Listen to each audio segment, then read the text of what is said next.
For centuries, beneath the silent corridors of the Vatican, there has existed something that few dare to even mention aloud. It is not a relic nor a sacred artifact, but a presence, living, conscious, and terrifyingly ancient. What if the most heavily guarded vault on earth was not built to protect the treasures of faith, but to contain something that humanity itself could never hope to confront? Rare documents, hidden in archives that most will never see, speak of a prison built long before the Vatican City officially came into existence. A deep chamber, buried farther than any known catacomb or tomb, where the stone was shaped not only by human hands, but according to instructions carved in symbols whose origins are lost to time. In the ancient Book of Enoch, a text rejected by most Christian traditions yet preserved within the Ethiopian Orthodox Church, there is mention of the Watchers, angels who descended to earth and taught forbidden secrets to mankind. They took the daughters of men and bore giants, reads chapter 6. But there is more, something that the boldest scholars interpret as a warning. Some of these beings were not destroyed, only chained, awaiting the appointed time. If this stone prison truly exists, then it may be the missing link between myth and reality. Why, of all places in the world, would the heart of such a cell be beneath the seat of Catholic spiritual power? Could it be mere coincidence or a silent pact, forged to protect, or perhaps to control, humanity itself? Apocryphal testimonies speak of whispers that echo whenever the vault's doors are opened. Veteran guards tell of shadows that move without light, and of a coldness that does not rise from the depths, but from something deeper, something alive. And what if one day, whatever lies below were to decide that chains are no longer enough? What if this so-called angel were not the villain we have been taught to fear, but a bearer of truths that could change everything? And so begins the descent into the most closely guarded secret of the Vatican.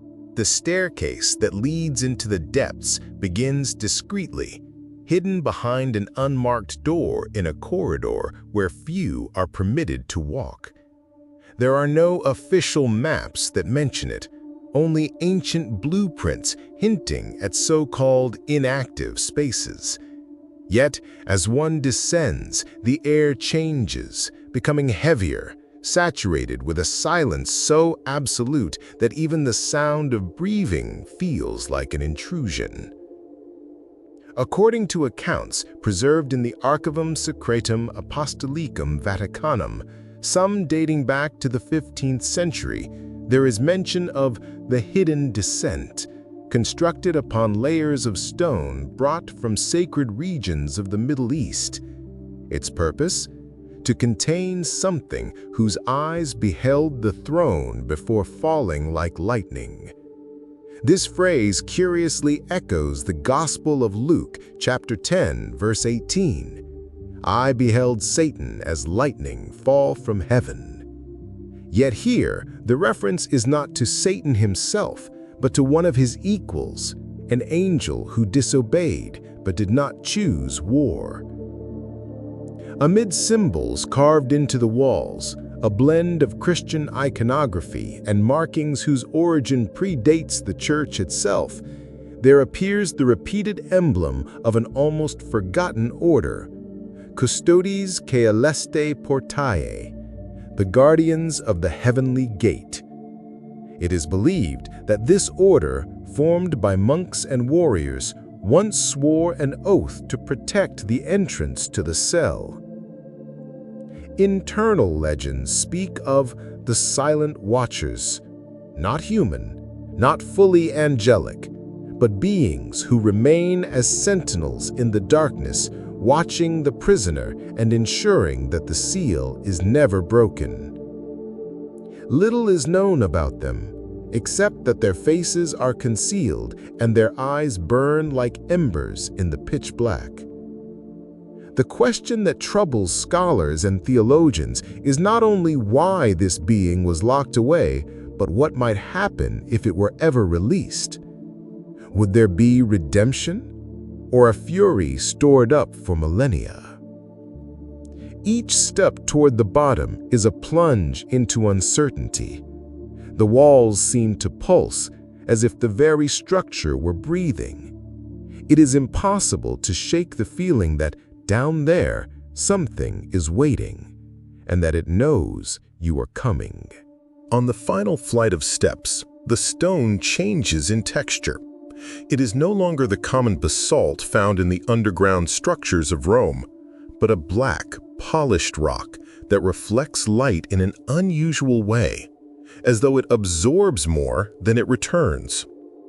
Some ancient writings claim that this material came from stones that fell from the heavens during the era of the patriarchs. This could be a reference to the iron meteorite mentioned in Middle Eastern traditions, yet to those who know the legends, the meaning is unmistakable. This is the very rock that sealed the gates of the abyss, as described in the Book of Enoch and echoed in the Book of Revelation, chapter 20. At the center of the chamber, there is a door. It is neither made of iron nor of wood, but of a compound whose origin remains unknown. Etched into its surface are verses in Latin, Greek, and a tongue that scholars refer to as Proto-Celestial Semitic, a language which, according to certain apocryphal manuscripts, was spoken before the creation of man. The guardians, who through the centuries have been granted permission to enter, say that the air there is heavy, as though time itself moves differently within those walls. And there is always a sound, low, almost imperceptible, like a distant choir singing a melody that no one recognizes, yet which stirs memories that do not belong to them.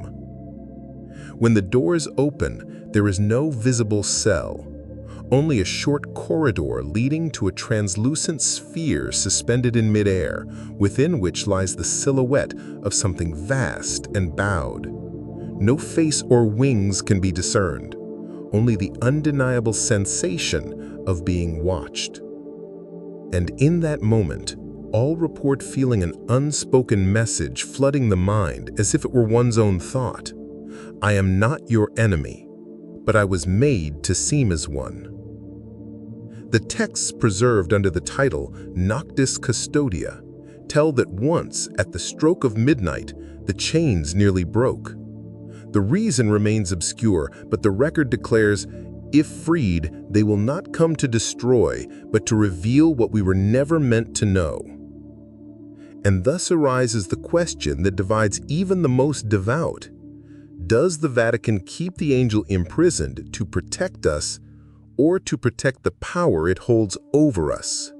Some claim that the prison is not eternal, that there is a fixed date inscribed in codes scattered across stained glass windows, paintings, and manuscripts hidden in plain sight, a secret calendar pointing to the moment when the seal will be broken. And according to certain Vatican scholars, that moment draws near. The oldest accounts describe an event known as the departure at midnight. In it, the silent watchers would abandon their posts, not in betrayal, but because their purpose would have been fulfilled. And when the last sentinel leaves the darkness, the fallen angel will take his first step in freedom since the dawn of time. But here lies the dilemma, echoing like a whisper through walls of stone. Will he bring salvation or judgment? The official scriptures describe fallen angels as rebels, yet texts such as the Book of Enoch and fragments of the Dead Sea Scrolls suggest something far more complex. Perhaps they are not monsters, but messengers of truths capable of shattering the order we know. And what if the story we have been told is only a version carefully shaped to preserve the balance of power? What if, from the very beginning, this being was isolated not out of malice, but because he knew too much? The question is not only what he would do, but what we would do if we saw the world through his eyes. Meanwhile, the Vatican remains silent, The subterranean corridors remained locked, and the figure within the sphere, unseen by the world, waits, perhaps with patience, perhaps with an impatience that grows with every passing century. When and if that meeting comes, humanity will have to choose between listening or fearing. But until then, there is only the doubt, and it is sharper than any sword. And you, do you believe that the Vatican keeps a fallen angel beneath its feet? Or do you think it is nothing more than another legend crafted to keep hearts and minds under control? If you wish to keep exploring mysteries like this, subscribe and activate notifications. The next secret may be closer than you imagine, perhaps even beneath your feet.